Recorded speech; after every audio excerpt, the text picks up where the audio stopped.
ಸಂವಿಧಾನದ ಮೌಲ್ಯಗಳನ್ನು ಅರ್ಥ ಮಾಡಿಕೊಂಡರೆ ಭಾರತ ವಿಶ್ವಕ್ಕೆ ದಾರಿ ತೋರಿಸುತ್ತದೆ. ಆದರೆ ಸಂವಿಧಾನದ ಭಾವನಾತ್ಮಕ ಅರ್ಥವನ್ನು ಅಳವಡಿಸಿಕೊಳ್ಳುವಲ್ಲಿ ದೇಶ ಹಾಗೂ ರಾಜ್ಯದ ರಾಜಕಾರಣಿಗಳು ಪ್ರಾಮಾಣಿಕ ಪ್ರಯತ್ನ ಮಾಡ್ತಿಲ್ಲ ಅಂತ ಶಾಸಕ ಹಾಗೂ ಕರ್ನಾಟಕ ಗೃಹ ಮಂಡಳಿ ಅಧ್ಯಕ್ಷ ಕೆಎಂ ಶಿವಲಿಂಗೇಗೌಡ ಅವರು ಬೇಸರ ವ್ಯಕ್ತಪಡಿಸಿದರು.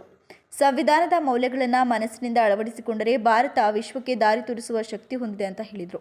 ವಿಜ್ಞಾನ ತಂತ್ರಜ್ಞಾನ ಯುಗದಲ್ಲೂ ಶೋಷಣೆ ಮುಂದುವರೆದಿರುವುದು ದುಃಖಕರವಾಗಿದ್ದು, ಇದು ದಲಿತರಿಗೆ ಮಾತ್ರ ಸೀಮಿತವಲ್ಲ, ಜಾತಿ ವ್ಯವಸ್ಥೆಯೊಳಗಿನ ಅನೇಕ ವರ್ಗಗಳು ಅನ್ಯಾಯ ಅನುಭವಿಸುತ್ತಿವೆ ಅಂತ ಹೇಳಿದರು. ಬಸವಣ್ಣನವರ ಸಾಮಾಜಿಕ ಕ್ರಾಂತಿ ಹಾಗೂ ಡಾಕ್ಟರ್ ಅಂಬೇಡ್ಕರ್ ರಚಿಸಿದ ಸಂವಿಧಾನವು ಸಮಾನತೆ ಆಧಾರಿತ ಸಮಾಜದ ದಾರಿದೀಪವಾಗಿದೆ ಅಂತ ತಿಳಿಸಿ, ಶೋಷಿತ ವರ್ಗಗಳ ಅಭಿವೃದ್ಧಿಗೆ ಪ್ರಾಮಾಣಿಕ ಪ್ರಯತ್ನ ನಡೆದಾಗ ಮಾತ್ರ ಸಮಾಜದ ಸಮಗ್ರ ಸುಧಾರಣೆ ಸಾಧ್ಯ ಅಂತ ಶಾಸಕ ಶಿವಲಿಂಗೇಗೌಡ ಅವರು ಹೇಳಿದರು.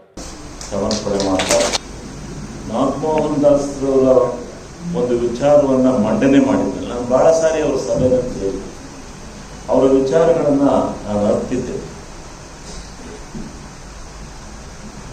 ಶತಶತಮಾನಗಳಿಂದ ಶೋಷಣೆ ನಡ್ಕೊಂಡು ಬಂದಿರತಕ್ಕಂಥದ್ದು ನಾವೆಲ್ಲ ಇತಿಹಾಸ ಪುಟದಲ್ಲಿ ನೋಡಿದ್ದೇವೆ. ಆದರೆ ಇವತ್ತು ನಾವು ಬಹಳ ವೈಜ್ಞಾನಿಕವಾಗಿರ್ತಕ್ಕಂಥ ಯುಗದಲ್ಲಿ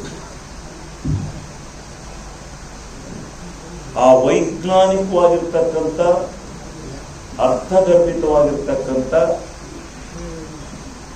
ಮಾನವನ ಜೀವನ ಬಹಳ ಎತ್ತರದ ಮಟ್ಟಕ್ಕೆ ಬೆಳೆದು ನಿಂತಿರ್ತಕ್ಕಂಥ ಈ ಸಂದರ್ಭದಲ್ಲಿ ನಾವು ಶೋಷಿತರಾಗಿದ್ದೀವಲ್ಲ ಅನ್ನೋ ಚಿಂತನೆ ಇವತ್ತಿನ ಸಮಾಜದಲ್ಲಿ ಈ ಸಮಸ್ಯೆಗಳ ಆವರಣದಲ್ಲಿ ನಿಜವಾಗ್ಲೂ ಪ್ರತಿಯೊಬ್ಬರಿಗೆ ಚಿಂತನೆ ಬರ್ತಾ ಇದೆ. ಇವತ್ತು ದಲಿತ ಒಕ್ಕೂಟಗಳಿಗೆ ಮಾತ್ರ ಈ ಚಿಂತನೆ ಇದೆ ಅಂತ ಹೇಳಿ ಭಾವಿಸ್ತೀವಿ. ಎಲ್ಲ ವರ್ಗದ ಯಾವ ವರ್ಗಗಳಿದ್ದಾವೆ ಈ ಜಾತಿಯ ವ್ಯವಸ್ಥೆಯಲ್ಲಿ ಯಾವ್ಯಾರು ಶೋಷಿತರಾಗಿದ್ದಾರೆ ಆ ಎಲ್ಲ ಶೋಷಿತ ಸಮಾಜಗಳು ಕೂಡ ಇವತ್ತು ಸಂಕಷ್ಟದಲ್ಲಿ ಸಿಕ್ಕಿದ್ದಾರೆ. ಇವತ್ತು ಈ ಸಮಾಜವನ್ನ ಮೇಲಕ್ಕೆ ಎತ್ತಬೇಕು. ನಾವು ಹಿಂದಿನ ಶತಮಾನಗಳಿಗೆ ಹೋಗೋದು ಬೇಡ. ಬಸವಣ್ಣವರು ಈ ಜಾತಿಯನ್ನು ಹೋಗಲಾಡಿಸ್ಲಿಕ್ಕೆ ಪ್ರಥಮವಾಗಿ ಒಂದು ಸಾಹಸವನ್ನು ಪಟ್ಟು ಈ ಇತಿಹಾಸದಲ್ಲಿ ಉಳಿದು ಅವರು ಮಾಡಿದಂಥ ಈ ಜಾತಿ ವ್ಯವಸ್ಥೆಯನ್ನು ತೆಗೆದಾಕ್ಲಿಕ್ಕೆ ತನ್ನ ಪ್ರಧಾನಮಂತ್ರಿಯ ಪಟ್ಟವನ್ನೇ ಕಳ್ಕೊಂಡಂತ ಬಿಟ್ಟು ಬಂದಂತ ಒಬ್ಬ ಮ್ಯಾನ್ ಅವರು ಮಾಡಿದಂಥ ಒಂದು ಸಾಧನೆ ಫಲ ಮುಂದೆ ನಮ್ಮ ಡಾಕ್ಟರ್ ಅಂಬೇಡ್ಕರ್ ಅವರು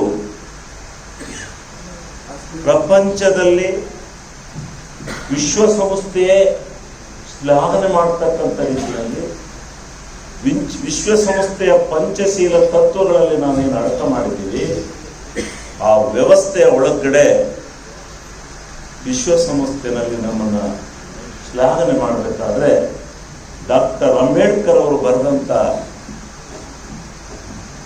ಸಂವಿಧಾನ ಏನಿದೆ ಆ ಸಂವಿಧಾನ ಇಡೀ ಜಾಗತಿಕ ಮಟ್ಟದಲ್ಲಿ ಇವತ್ತು ಇಂಡಿಯಾ ದೇಶವನ್ನ ಡಾಕ್ಟರ್ ಅಂಬೇಡ್ಕರ್ ಅವರನ್ನ ಹೊಗಳ್ತಕ್ಕಂಥ ಅವರ ವಿಚಾರಧಾರೆಗಳನ್ನು